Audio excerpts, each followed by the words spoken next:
ഹരീഷ് വാസുദേവൻ, ഇപ്പോൾ അങ്ങും സമാനമായ അഭിപ്രായം നേരത്തെ പറയുന്നുണ്ടായിരുന്നു. അതായത് ഇപ്പോൾ ഈ ഘട്ടത്തിലല്ല നമ്മൾ ഇതൊന്നും പറയേണ്ടത്, ഏതു ഘട്ടത്തിൽ എന്നതൊരു ചോദ്യമാണ്. നമ്മൾ പുത്തുമലയെ പറ്റി ഓരോ വാർഷികത്തിലും അതിനെപ്പറ്റി ഒരു ഓർമ്മ പുതുക്കൽ എന്ന നിലയ്ക്ക് പറഞ്ഞു പോകാറുണ്ട്. നമ്മൾ കവളപ്പാറയെ പറ്റിയും നമ്മൾ പെട്ടിമുടിയെ പറ്റിയും അങ്ങനെ വാർഷിക സമയത്ത് അന്നത്തെ മരണസംഖ്യയും അവരിപ്പോൾ അഭിമുഖീകരിക്കുന്ന പ്രശ്നങ്ങളും എന്താണ് എന്ന് പറഞ്ഞു പോകാറുണ്ട്. നാളെ അങ്ങനെ ഒരു 1-ാം വാർഷികത്തിലും 2-ാം വാർഷികത്തിലും ഓർമ്മ പുതുക്കി പോകേണ്ട ഒന്നാണോ എന്നുള്ളത്. നമ്മുടെ പുനരധിവാസ പദ്ധതിയൊക്കെ ഇപ്പോൾ LDF ഭരിക്കുന്നു, UDF ഭരിക്കുന്നു, അല്ലെങ്കിൽ കേന്ദ്രം BJP ഭരിക്കുന്നു എന്നത് മാറ്റി നിർത്തിയാൽ സർക്കാർ പരിപാടി ചട്ടപ്പടി എന്നുള്ളത് കാലങ്ങൾ കൊണ്ട് നമുക്ക് തോന്നിയിട്ടുള്ളൊരു കാര്യമാണ്.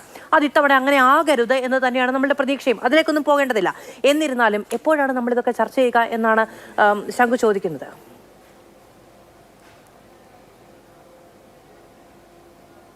പ്രസക്തമായ ചോദ്യമാണ്. ദുരന്തം തലയ്ക്ക് മുകളിൽ നിൽക്കുമ്പോൾ ശവശരീരങ്ങൾ പോലും മറവ് ചെയ്യാൻ കാത്തു നിൽക്കാതെ നമ്മൾ അത്തരം ചർച്ചകളിലേക്ക് ചാടുമ്പോഴാണ് നമ്മൾ പറയുന്നത് അതിന് ആ സമയം ഇപ്പോഴല്ല.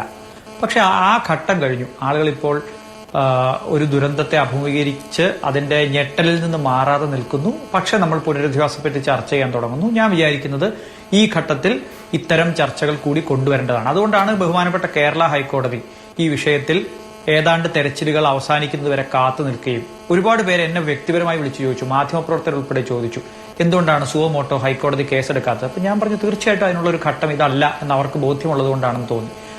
അത് അവസാനിച്ചപ്പോൾ കഴിഞ്ഞ വെള്ളിയാഴ്ച കേരള ഹൈക്കോടതിയും സുവമോട്ടോ കേസെടുത്തു.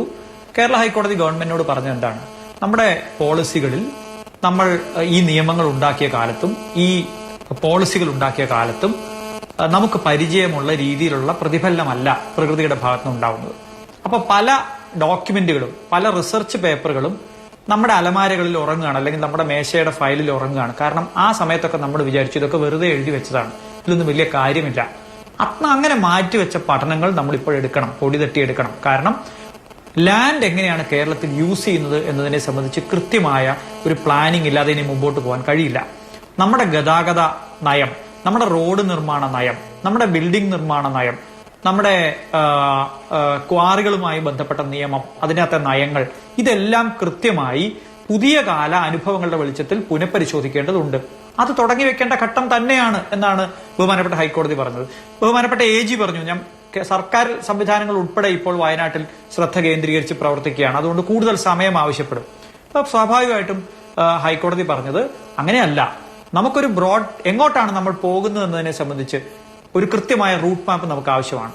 എന്തൊക്കെയാണ് ചെയ്യേണ്ടതെന്ന് നമുക്ക് പിന്നീട് ചർച്ച ചെയ്യാം. പക്ഷെ ഇതിലൊരു മാറ്റം വേണം എന്നുള്ള കാര്യത്തിൽ, ഏത് തരം മാറ്റമാണ് വേണ്ടത് എന്നുള്ള കാര്യത്തിൽ തീർച്ചയായിട്ടും നമുക്ക് ഇതിനകത്തൊരു ഒരു ഒരു ഒരു ചർച്ചയുടെ തുടക്കം കൂടിയേ മതിയാവൂ. എന്ന് മാത്രമല്ല, ഞാൻ ചർച്ചയുടെ ആദ്യം പറഞ്ഞതുപോലെ ആളുകൾക്ക് പിന്നീട് ദീർഘകാലത്തേക്കുള്ള പണം കൊടുക്കുന്നതൊക്കെ നമുക്ക് പിന്നീട് ചെയ്യാം. പക്ഷെ ഈ റണ്ണിങ്ങിൽ അവർക്ക് കിട്ടേണ്ട പണം കൊടുക്കുന്നത് ഉൾപ്പെടെ അവരെ മാറ്റി താമസിപ്പിക്കുമ്പോൾ ഈ ലാൻഡുകൾ ഓഗസ്റ്റ് മാസത്തിൽ സേഫ് ആണോ, സെപ്റ്റംബർ മാസത്തിൽ സേഫ് ആണോ, അടുത്ത ഡ്രോട്ട് വരുമ്പോൾ വെള്ളം കിട്ടാത്ത സ്ഥലത്താണോ നമ്മൾ 3 പ്രശ്നങ്ങൾ ഞാൻ നേരിടുന്നു. 1, അതിതീവ്രമായ മഴ. 2, വരൾച്ച. 3, മണ്ണിടിച്ചിൽ. 4ാമത്തേതാണ് നമ്മുടെ കോസ്റ്റൽ മേഖലയിൽ നടക്കുന്ന വലിയ കടൽ കയറ്റം. ഇത് 4ഉം നമുക്ക് വളരെ പ്രശ്നമുള്ള സംഗതി തന്നെയാണ്. ഓഖി മുതൽ നമ്മൾ അനുഭവിച്ചു വരികയാണ്.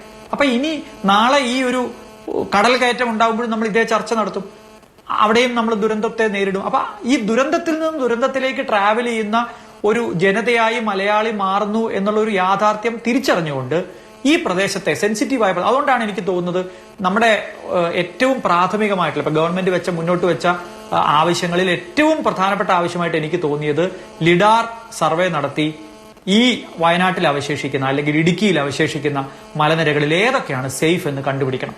ആ ലിഡാർ സർവേ ഡാറ്റ നമുക്ക് അടിയന്തരമായിട്ട് പറ്റുമെങ്കിൽ 2-3 ആഴ്ചയ്ക്കുള്ളിൽ ഈ കുന്നുകളുടെ ചരിവുകളെ സംബന്ധിച്ച്, മണ്ണിടിച്ചിൽ സാധ്യതയെ സംബന്ധിച്ചുള്ള ലിഡാർ സർവേ റിപ്പോർട്ട് ലഭ്യമാക്കി അതത് പ്രദേശത്ത് ഒരു പബ്ലിക് കൺസൾട്ടേഷൻ, ഒരുപക്ഷെ സ്കൂളുകളിലാവാം, അല്ലെങ്കിൽ ഒരു പൊതു മൈതാനത്താവാം, പഞ്ചായത്ത് ഓഫീസിലാവാം, അടുത്ത 2-3 ആഴ്ചയ്ക്കുള്ളിൽ നമുക്ക് ഇതൊന്ന് കൺസോളിഡേറ്റ് ചെയ്തിട്ട് ഇന്ന മേഖലകൾ പ്രശ്നത്തിലാണ് എന്ന ആളുകളെ പറഞ്ഞ് ബോധ്യപ്പെടുത്തി പാനിക്കാക്കാനല്ല, ഒരിക്കലും പാനിക്കാക്കാനല്ല, അതിനുള്ള സംവിധാനം ഒരുക്കിക്കൊണ്ട് നിങ്ങൾക്ക് ഇങ്ങനെ രാത്രി ഒരു ബുദ്ധിമുട്ട് വരികയാണെങ്കിൽ നിങ്ങൾ ഇന്ന സ്ഥലത്തേക്ക് മാറി താമസിക്കണം എന്നതുൾപ്പെടെ.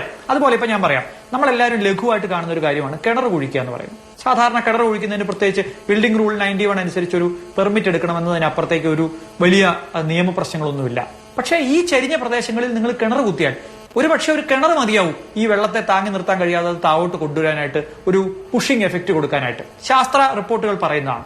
അപ്പൊ കിണർ കുഴിക്കുന്നതിൽ പോലും നമ്മൾ നിയന്ത്രണം കൊണ്ടുവരുമോ എന്ന് ചോദിച്ച് കേരളത്തിലെ മാധ്യമങ്ങൾ മുഖപ്രസംഗം എഴുതും. സാധാരണക്കാരെ ബാധിക്കുകയാണോ എന്നൊക്കെ ചോദിക്കും. കുന്നിടിക്കുന്നതുമായി ബന്ധപ്പെട്ട് നിയന്ത്രണങ്ങൾ വന്നപ്പോൾ വലിയ ഒച്ച ബഹളമായിരുന്നു. സർക്കാർ എന്ത് ചെയ്തു?